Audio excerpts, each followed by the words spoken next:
Olá! Hoje a gente vai mergulhar numa ideia fascinante do livro O Poderoso Espírito Santo, de Fuxia Pickett. Muitos pensam no Espírito Santo como uma força, um símbolo, mas e se essa visão estiver, na verdade, nos distanciando de algo muito maior?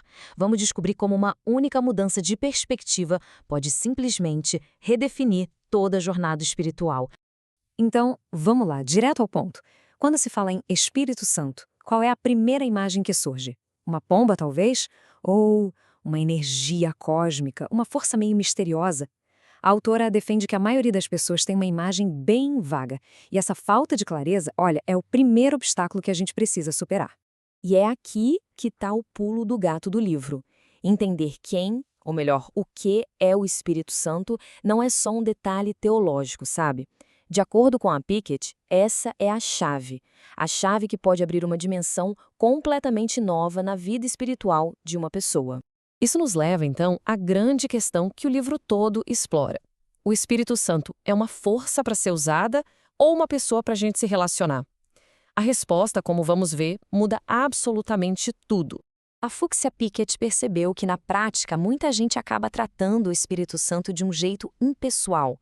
Ele vira só um nome numa oração, uma referência antiga da Bíblia, ou, o que é bem comum, uma espécie de poder divino que se pode acessar para conseguir alguma coisa. E a consequência disso é gigantesca. O argumento do livro é que quando se reduz o espírito a uma coisa ou a uma força, mesmo sem querer se acaba levantando uma barreira que impede a experiência de um relacionamento de verdade, pleno, com Deus. E agora a gente chega no coração da ideia da Pickett. A afirmação, que é bem radical, de que o Espírito Santo é uma pessoa. É entender isso que vira o jogo completamente. Mas espera aí, como assim pessoa se não tem um corpo físico? Essa é uma pergunta muito justa, e a autora traz uma distinção que é crucial para a gente entender isso. E essa imagem aqui ajuda a gente a visualizar a diferença. De um lado, a corporeidade, o corpo físico. Do outro, a personalidade, que não depende do corpo. Ela é definida pelos atributos da alma, a mente, a vontade, as emoções. A Pickett usa um exemplo forte. Quando uma pessoa morre, ela perde o corpo, a corporeidade, mas a sua essência, a sua personalidade continua. Aquela pessoa ainda é uma pessoa. Então tá, o que define uma personalidade nesse contexto do livro? Basicamente, são três componentes essenciais. Três coisas que fazem de alguém, bom, alguém. E esses três atributos são estes. Primeiro, o intelecto, que é a nossa capacidade de pensar, de conhecer. Segundo, a vontade, que nos dá o poder de escolher, de decidir. E terceiro, a emoção, que é a nossa capacidade de sentir, de amar. A tese é bem direta. Qualquer ser que tenha intelecto, vontade e emoção é, por definição, uma pessoa. E a autora não tira essa ideia do nada, não. Ela vai lá na Bíblia para mostrar isso. O intelecto, a Bíblia diz que o Espírito conhece os pensamentos de Deus. A vontade diz que ele distribui dons como quer, ou seja, ele decide. E a emoção? Existe uma passagem que fala diretamente sobre o amor do Espírito. Juntando tudo isso, o argumento fica bem forte. Não se trata de uma força, e sim de uma pessoa divina. Entender isso coloca todo mundo diante de uma escolha fundamental.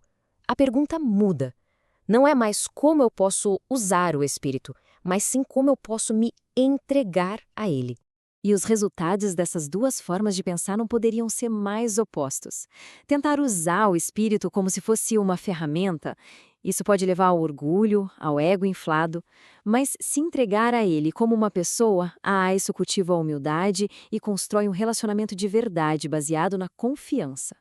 E com isso, a gente vai chegando à grande conclusão.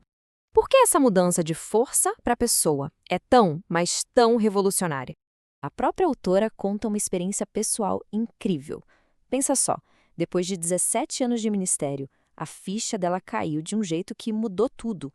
Ela entendeu que o Espírito Santo não era um algo a mais que ela tinha recebido, mas sim alguém que veio morar dentro dela. Alguém que ela precisava conhecer, de forma pessoal.